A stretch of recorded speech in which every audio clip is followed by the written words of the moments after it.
శివరాత్రి సెలవులను అవకాశంగా తీసుకుని విద్యార్థులకు అందించాల్సిన మధ్యాహ్న భోజన పథకం బియ్యాన్ని అక్రమంగా తరలించిన ఘటన కర్నూలు జిల్లా కౌతాలంలో వెలుగు చూసింది.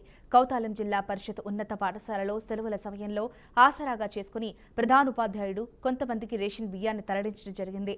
పాఠశాల గడ్డంగిలో నిల్వ ఉంచిన బియ్యం సంచులను మధ్యాహ్నం వేళల్లో బైకుపై తరలించారు. విద్యార్థులకు పాఠాలు నేర్పే ఉపాధ్యాయులు ఇలాంటి అక్రమాలకు పాల్పడితే ఎలా అని స్థానికులు మండిపడుతున్నారు. విద్యార్థుల పోషకాహారానికి ప్రభుత్వం కేటాయించే రేషన్ను దుర్వినియోగం చేయడంపై విద్యార్థుల తల్లిదండ్రులు ఆగ్రహం వ్యక్తం చేస్తున్నారు. ఈ ఘటనపై పూర్తి స్థాయి విచారణ జరిపి బాధ్యులపై కఠిన చర్యలు తీసుకోవాలని ప్రజా సంఘాలు డిమాండ్ చేస్తున్నాయి. శివరాత్రి సెలవులను అవకాశంగా తీసుకుని విద్యార్థులకు అందించాల్సిన మధ్యాహ్న భోజన పథకం బియ్యాన్ని అక్రమంగా తరలించిన ఘటన కర్నూలు జిల్లా కౌతాలంలో వెలుగు చూసింది. కౌతాలం జిల్లా పరిషత్ ఉన్నత పాఠశాలలో సెలవుల సమయంలో ఆసరాగా చేసుకుని ప్రధానోపాధ్యాయుడు కొంతమందికి రేషన్ బియ్యాన్ని తరలించడం జరిగింది.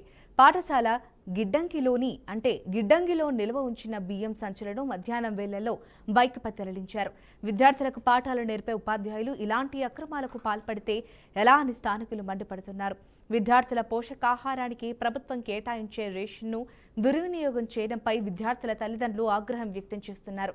ఈ ఘటనపై పూర్తి స్థాయి విచారణ జరిపి బాధ్యులపై కఠిన చర్యలు తీసుకోవాలని ప్రజా సంఘాలు డిమాండ్ చేస్తున్నాయి.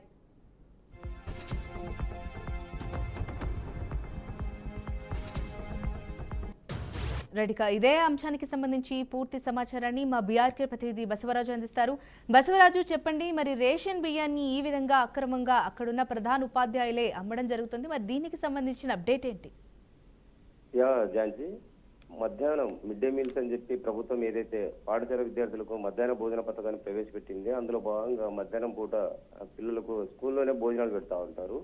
అయితే తాజాగా ఏదైతే శివరాత్రి సెలవులు, ఒక శివరాత్రినే కాదు, సంక్రాంతి, శివరాత్రి, ఉగాది, ఇలా ఎప్పుడు ఏ సెలవులు వచ్చినా కూడా ఆ సెలవుల్లో ఈ బియ్యాన్ని అంతా కూడా అంటే నల్ల మార్కెట్కి తరలించి సొమ్ము చేసుకోవడము ప్రతి పాఠశాల, ప్రతి ప్రధాన ఉపాధ్యాయుడికి అలవాటుగా మారిపోయింది. ఎందుకంటే ప్రభుత్వం అంటే ఆశయం ఈ విధంగా నీరు కారుతా ఉంది.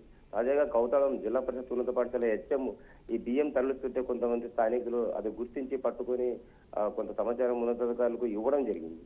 అయితే ఈ విధంగా సెలవుల రోజుల్లో కూడా అంటే పిల్లలు హాజరు పట్టికలో కూడా మొత్తం హాజరైనట్టు లేదా రాకుండా కూడా వచ్చి తిన్నట్టు ఇట్లా హాజరేసేసి ఈ రకంగా అంటే పిల్లలకు అందించాల్సిన పౌష్టికాహారాన్ని వీళ్ళు కూడా దొబ్బి తింటున్న పరిస్థితి. ఒక బియ్యమే కాకుండా ఎగ్గు, ఇతరత్ర అక్కడ అందించే పౌష్టికాహార బ్యాగులు కావచ్చు, ఇవన్నీ కూడా దారి తప్పి అంటే బజారుకు అమ్ముకుంటూ వీళ్ళు సొమ్ము చేసుకుంటున్నారు. అయితే ఓవరాల్ గా విద్యార్థులకు అందించాల్సింది లేదా విద్యార్థులు ఏదైతే పాఠశాల దశలో పుష్టిగా ఉండాలని ఒక సదుద్దేశం అయితే నీరు కాస్తా ఉంది. మరి ఈ హెచ్ఎంలు ఇలా ప్రవర్తించడం వల్ల స్థానికులు కావచ్చు, ప్రజా సంఘాలు కావచ్చు, విద్యా సంఘాలు ఇవన్నీ కూడా మండిపడతా ఉన్నాయి.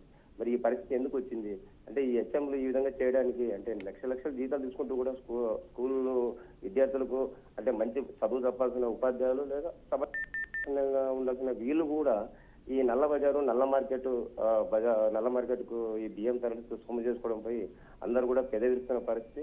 మరి తాజాగా ఈ ఘటనపై ఉన్నతాధికారులు, మండల ఎడ్యుకేషన్ అధికారి కావచ్చు లేదా జిల్లా విద్యాశాఖ అధికారి కావచ్చు, వీళ్ళంతా కూడా ఎట్లా స్పందిస్తారు ఏంటి అనేది మనం చూడాలి.